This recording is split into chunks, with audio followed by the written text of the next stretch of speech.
Diploma से degree जो ACPC के एडमिशन की प्रोसेस चल रही है उसमें आज मॉक राउंड का रिजल्ट आ चुका है।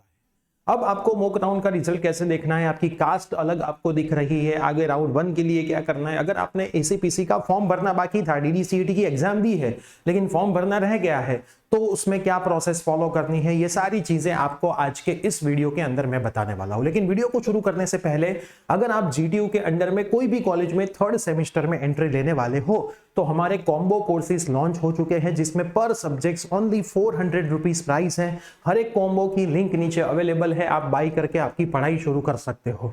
एक जोरदार बात है कि इंजीनियरिंग के अंदर जो मैथ्स है वो मैं और सचिन सर पढ़ाते हैं, तो आपको बहुत मजा आने वाला है। तो मैक्सिमम बच्चे जो 2nd सेम में से 3rd सेम में आते हैं वो तो जुड़ ही गए हैं, है ना, तो आप भी जुड़ जाओ। एडवांस ऑफर, कॉम्बो ऑफर जो अर्ली बर्ड होती है उसका बेनिफिट आपको मिल जाएगा। कोर्स के रिगार्डिंग कोई भी डाउट है तो आप हमारे नंबर पे कांटेक्ट कर सकते हो। यस दोस्तों, मेरा नाम है प्रियेश पटेल, आप सबका बहुत बहुत हार्दिक स्वागत है प्रियसर विद्यापीठ प्लेटफॉर्म के ऊपर। और मोस्ट इंपॉर्टेंट चीज, कोर्स के अंदर जो टीचर पढ़ाते हैं वो हिंदी लैंग्वेज में पढ़ाते हैं, बोर्ड के ऊपर इंग्लिश लिखा होता है, मतलब इंजीनियरिंग में जिस पैटर्न को हम फॉलो करते हैं वही पैटर्न रहेगी। साथ में हर एक कोर्स के अंदर वीडियो मटेरियल, प्रीवियस के paper solution as per new syllabus सब कुछ आपको मिलेगा। और टीचर यहाँ पे खड़े खड़े स्मार्ट बोर्ड पे ही पढ़ाएगा, कहीं पे कंप्यूटर की जो स्क्रीन होती है उसके ऊपर एक भी कोर्सेज हमारे होते नहीं है। तो आपको हर एक कोर्स में सभी चीजें यूनिक वे में मिलेगी। अब सबसे पहले तो जो आया हुआ है नया कैलेंडर, है ना, तो ये जो नया कैलेंडर आपका आ चुका है इसमें आज 27 तारीख को एक्चुअल में मॉक राउंड का रिजल्ट आने वाला था जो आज आ चुका है। अब जो भी स्टूडेंट्स का रजिस्ट्रेशन बाकी रह गया था वो 28, 29 और 30 3 तारीख में आपका रजिस्ट्रेशन करवा सकते हो। D2D में रजिस्ट्रेशन कैसे करवाना है उसका भी एक वीडियो मैंने बनाया हुआ है, यूट्यूब पे सर्च करना D2D रजिस्ट्रेशन कैसे करे प्रियेश सर, आपको हमारा वीडियो स्टेप बाय स्टेप मिल जाएगा। अब फाइनल मेरिट लिस्ट आएगा डॉक्यूमेंट वेरिफिकेशन के बाद, है ना, तो वो आएगा 4/7/2025 को। अब मेरिट में कोई भी चेंज हो सकते हैं क्योंकि जिन लोगों का फॉर्म भरना बाकी था वो शायद भरेंगे, तो थोड़े बहुत मेरिट में, बहुत माइनर डिस्टर्बेंस मेरिट में हो सकता है। अब एक्चुअल राउंड 1 आपका 4 से 7 में शुरू होगा। उससे पहले एक लाइव सेशन हम लेंगे, आपको बताएंगे कि कैसे आपको क्या प्रोसेस फॉलो करनी है, क्योंकि बहुत सारे बच्चों को तो जो मॉक राउंड में कॉलेज डाली थी अच्छी मिली ही नहीं है क्योंकि मेरिट बहुत ऊपर गया है। कितना मेरिट लास्ट ईयर से ऊपर गया है उसका भी मैं एक लाइव सेशन लेने वाला हूं इसी वीक के अंदर 4 तारीख से पहले, ताकि आप राउंड 1 का एक जोरदार वाला चॉइस फिलिंग कर सको। तो चैनल पे नए हो तो सब्सक्राइब कर देना। एडमिशन के एक भी व्हाट्सएप ग्रुप में जुड़े नहीं हो तो डिस्क्रिप्शन में व्हाट्सएप ग्रुप की लिंक है, ग्रुप में जुड़े रहना ताकि सारी अपडेट्स आपको मिलती रहे। और राउंड 1 का रिजल्ट 9 तारीख को आएगा। फीस भरने की डेट है 9 से लेकर के 12 और 14 डेट से आपका कॉलेज शुरू हो जाएगा। एडमिशन कैंसिलेशन 9 से लेकर के 12 है और 14 डेट को वैकेंट लिस्ट आएगा और फिर राउंड 2 शुरू होगा। राउंड 2 का रिजल्ट आएगा, उसकी फीस भरने की, उसका कैंसिलेशन और फिर रीसप्लिंग राउंड आएगा। Mark sheet verification for eligibility of admission if candidate fail to achieve the eligibility. मतलब ये क्या है, अगर आप डिप्लोमा के अगर इन बिटवीन कोई रिजल्ट आए है उसमें फेल हुए हो तो आप इस राउंड से कैंसिल आउट हो जाओ। 22 से 30 तारीख में आपको डिस्क्वालीफाई कर दिया जाएगा। डिक्लेरेशन ऑफ डिस्क्वालीफाइड कैंडिडेट, आपका नाम भी एक लिस्ट आएगा। वैकेंट सीट जो बचेगी उसका लिस्ट 1/8 को आएगा और उसका एक राउंड वापिस शुरू होगा गवर्नमेंट के लिए अलग से, है ना। वो जो टेंटेटिव है, स्टूडेंट रजिस्ट्रेशन ऑनलाइन भी हो सकता है, ऑफलाइन भी हो सकता है, वो भी उन लोगों ने फाइनल नहीं बोला है। और सेल्फ फाइनेंस का भी 1/8 से 14/8 तक का टेंटेटिव बोला है। और ये last date of admission is declared by AICTE 14/8 तक आपका लास्ट एडमिशन होगा। आगे के राउंड के बारे में मैं आपको 1 बाय 1 धीरे धीरे सब चीजें समझाता रहूंगा। सिंपल फंडा ऐसा है, अगर आप 6 सेमेस्टर में एक भी सब्जेक्ट्स में फेल हुए हो तो आपको आगे एडमिशन नहीं मिलेगा। आपका ये साल पूरा वेस्ट जाएगा। वापस तैयारी करिए, डीडीसीईटी की करिए, आपके सेमेस्टर एग्जाम की करिए।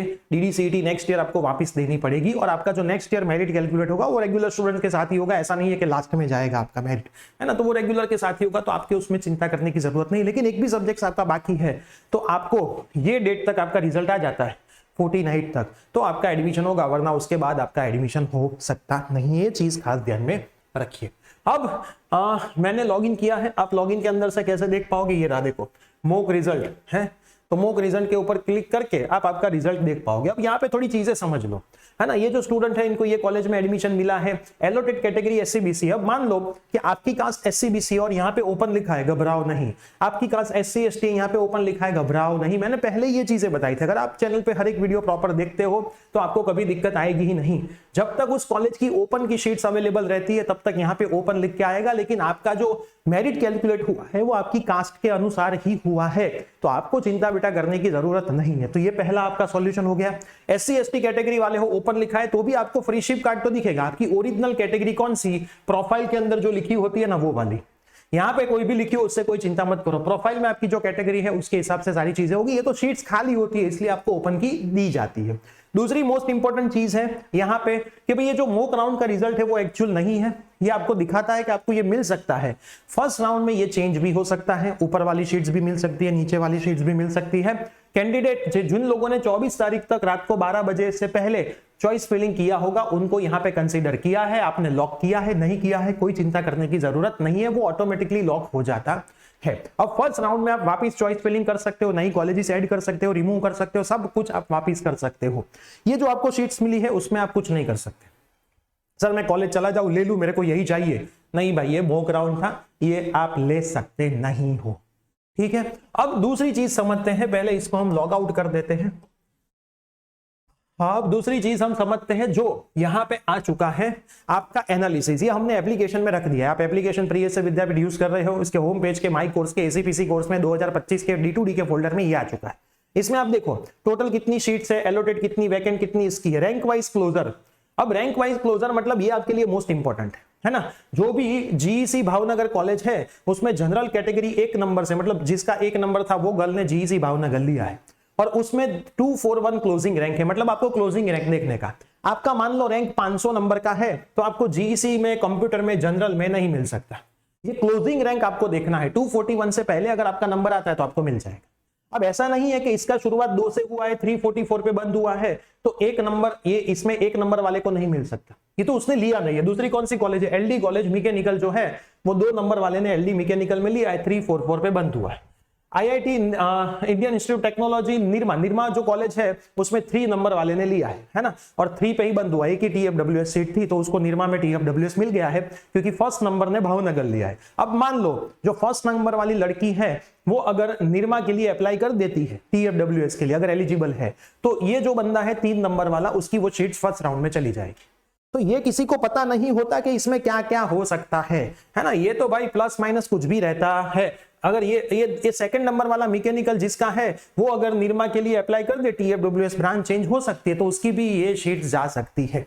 तो जो एक एक शीट्स होती है TFWS उसमें कुछ फिक्स नहीं रहता है। अब PDU है उसमें 4 नंबर वाले बंदे ने लिया है, TFWS में 4 पे पूरा है। अब LD कंप्यूटर TFWS 5 वाले ने लिया है। उसके बाद निर्मा जो है उसमें जनरल वाली शीट 6 से शुरू होकर 34 पे बंद हो गई है। मतलब 34 और 34 से पहले जितने स्टूडेंट हैं उन लोगों ने निर्मा में अगर अप्लाई किया होता तो उनको निर्मा की शीट मिल सकती है। अब प्रॉब्लम किसको है, 34 नंबर वाले को प्रॉब्लम है। 34 नंबर वाले की शीट जा भी सकती है अगर कोई अप्लाई कर दे आगे वाला तो, है ना। तो आपको कैसे देखना है कि जो मॉक राउंड का था उसमें फर्स्ट राउंड में मिलने के चांसेस कितने हैं। तो ये क्लोजिंग रैंक आपकी कॉलेज का देखो या फिर आपको आगे जाने के चांसेस कितने हैं। मान लो ये 34 आपका रैंक है तो आप 6 से लेकर के 34 में मिडल में आते हो। अगर मिडल से इस तरफ हो तो जाने के चांसेस कम है, मिडल से इस तरफ में हो तो जाने के चांसेस थोड़े बहुत है। उसमें जो 34 नंबर है उसका तो चांसेस है। इसमें TFWS वाले जितने भी हैं, जैसे कि एक TFWS वाला बंदा है, ये TFWS है, ये TFWS है, अगर कोई आगे वाला वो शीट डाल देगा तो इनकी शीट जा सकती है। TFWS में खेल थोड़ा बदलता रहता है, फर्स्ट राउंड में वो कोई फिक्स बता सकता नहीं है। अब दूसरी और एक इंपॉर्टेंट चीज है, मान लो कोई कॉलेज की शुरुआत 6 से हुई है और 34 पे बंद हो गई है, आपका रैंक 35 है, मिलने का चांस है, आपका रैंक 40 है, वो कॉलेज में मिलने का चांस है। तो चांस है भी सही नहीं भी सही कोई बोल नहीं सकता, कोई बता नहीं सकता। जिसका नंबर 34 है उसकी वो सीट रहेगी कि नहीं रहेगी वो भी कोई नहीं बता सकता। तो इसको मिलेगी कि नहीं मिलेगी वो कौन बता सकता है। लेकिन मैं इतना बता सकता हूं कि ये 6 वाले की तो ये कॉलेज रहेगी ही रहेगी, जाएगी नहीं, है ना, वो तो रहेगी ही रहेगी। तो ये आप थोड़ा एनालिसिस करोगे तो आपने जितनी भी चॉइस डाली उसमें थोड़ा होमवर्क कर लीजिए कि भाई कितने से शुरू हुआ कितने पे बंद हुआ, तो थोड़ा आपको ज्यादा आइडिया आ जाएगा। इंस्टीट्यूट वाइज भी सब दिया है, अगर आपने स्पेसिफिक कर दिए मेरे को इतनी इंस्टीट्यूट देखनी है तो इंस्टीट्यूट वाइज, कास्ट वाइज सब कुछ यहाँ पे अवेलेबल है और ब्रांच वाइज भी अवेलेबल है। अगर आप मान लो स्पेसिफिक हो मेरे को कंप्यूटर ही देखना है तो कंप्यूटर की कॉलेज का लिस्ट सीधा इसमें अवेलेबल है। आपको क्लोजिंग रैंक देखने का, क्लोजिंग से आगे अगर आपका नंबर आता है तो उस कॉलेज में मिलने के चांसेस आपके हैं, मिल ही जाएगा ऐसा नहीं है। लेकिन अगर मान लो इसका क्लोजिंग 4728 है और आपका रैंक ही 500 है तो मिल ही जाएगा। अगर आपका रैंक 4728 के बहुत नजदीक है तो थोड़ा बहुत चांस फर्स्ट राउंड में जाता है, लेकिन सेकंड में वापस मेरिट थोड़ा डाउन जाएगा तो मिल जाएगा। हर बार का एनालिसिस में आपको सिंपल बता दूं कि भाई मॉक राउंड से लेकर के फर्स्ट राउंड में मेरिट थोड़ा बहुत ऊपर जाता है, थोड़े खेल बदलते हैं जो फर्स्ट ईयर डिग्री में भी होते हैं, और फर्स्ट राउंड से सेकंड राउंड में मेरिट थोड़ा नीचे जाता है। तो जिनको जिनको अच्छी कॉलेज नहीं मिलती है, मैं ऐसा बोलूंगा कि आप एंड राउंड तक जाओ, वेट करो, वॉच करो, कोई जल्दी मत करो। सर कॉलेज में पढ़ाई शुरू हो जाएगी, उतनी चिंता हमने DDCET में करी होती तो फर्स्ट रैंक हमारा ही होता और हमें गुजरात की कोई भी कॉलेज पे उंगली रखे वहां पे मिल जाता। अब नहीं हुआ है तो वेट करो, थोड़ा वेट करोगे, क्योंकि इसमें बीच में डिस्क्वालीफाई वाले बहुत ज्यादा निकलते हैं। अब कौन सा डिस्क्वालीफाई है वो हमें पता नहीं है, किसका डिस्क्वालीफाई हो जाएगा पूरे गुजरात में हमें नहीं पता है। तो कहीं से लक बाई चांस अपने को कोई बेनिफिट हो सकता है। तो जिनको जिनको नहीं मिलता एंड मोमेंट तक जा सकते हो। दूसरी चीज पढ़ना है तो आप हमारे प्लेटफॉर्म से पढ़ सकते हो। GTU के अलावा की जितनी भी यूनिवर्सिटीज है, आप आपके सब्जेक्ट्स हमारे नंबर पे व्हाट्सअप करोगे तो मोस्ट प्रोबेबली सब कुछ थोड़ा बहुत ही प्लस माइनस होता है, बाकी सेम जैसा ही होता है। तो हम भी आपको उसमें गाइड करेंगे, आप प्लेटफॉर्म से कोर्स बाय कर सकते हो। प्रीवियस इसके रिजल्ट्स भी आपको देखने हो। देखो इसमें खेल रिजल्ट से चलता है, और ये DDCET नहीं है ना। DDCET के अंदर तो 4 सिलेबस थे, इंजीनियरिंग के अंदर 500 से ज्यादा सब्जेक्ट्स है।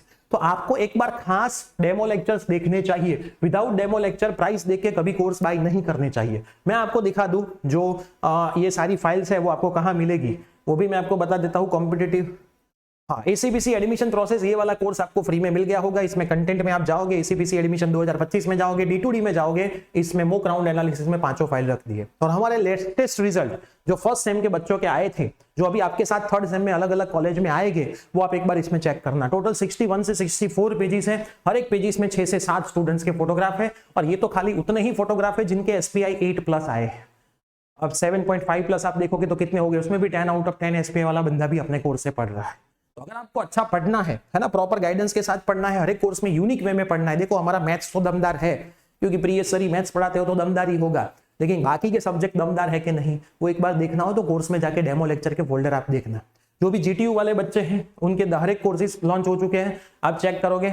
ये रहे mechanical automobile, IC, EC, electrical engineering, CS, CSE, AIML, ICT, IT, civil engineering, उसके साथ chemical engineering, robotics and automation, ये जो मेजर ब्रांच है उसके सारे सब्जेक्ट्स हमारा प्लेटफॉर्म लॉन्च करता है। केमिकल में सारे नहीं, बाकी सब में सारे। और सभी टीचर्स जो भी है वो स्टार टीचर है, उसमें से बहुत सारे टीचर्स को तो आप मिले भी नहीं हो। एक बार डेमो देखना, तब जाके पता चलेगा कि भाई प्रिय सर से तो ज्यादा अच्छा ये सारे टीचर्स पढ़ाते हैं ना, तब आपको पता चलेगा कि एक्चुअल खेल क्या है। अब इंजीनियरिंग की बारी है, DDCET खत्म हो चुका है। तो ये वीडियो आपके सभी फ्रेंड्स में जरूर शेयर कर देना। मिलते हैं एक लेटेस्ट लाइव सेशन के साथ, जिसमें मैं आपको कंपैरिजन दिखाऊंगा, लास्ट ईयर से मेरिट में कितना प्लस माइनस हुआ है वो दिखाऊंगा, राउंड 1 में क्या हो सकता है वो समझाऊंगा, राउंड 2 में क्या हो सकता है वो समझाऊंगा। अभी वेट एंड वॉच करिए, क्योंकि अभी थोड़ा बहुत सब लेट जाने वाला है, जो एक्चुअल में आपको कैलेंडर में पता चल गया है ना। तो मिलते हैं लाइव सेशन में, बाय बाय, टेक केयर।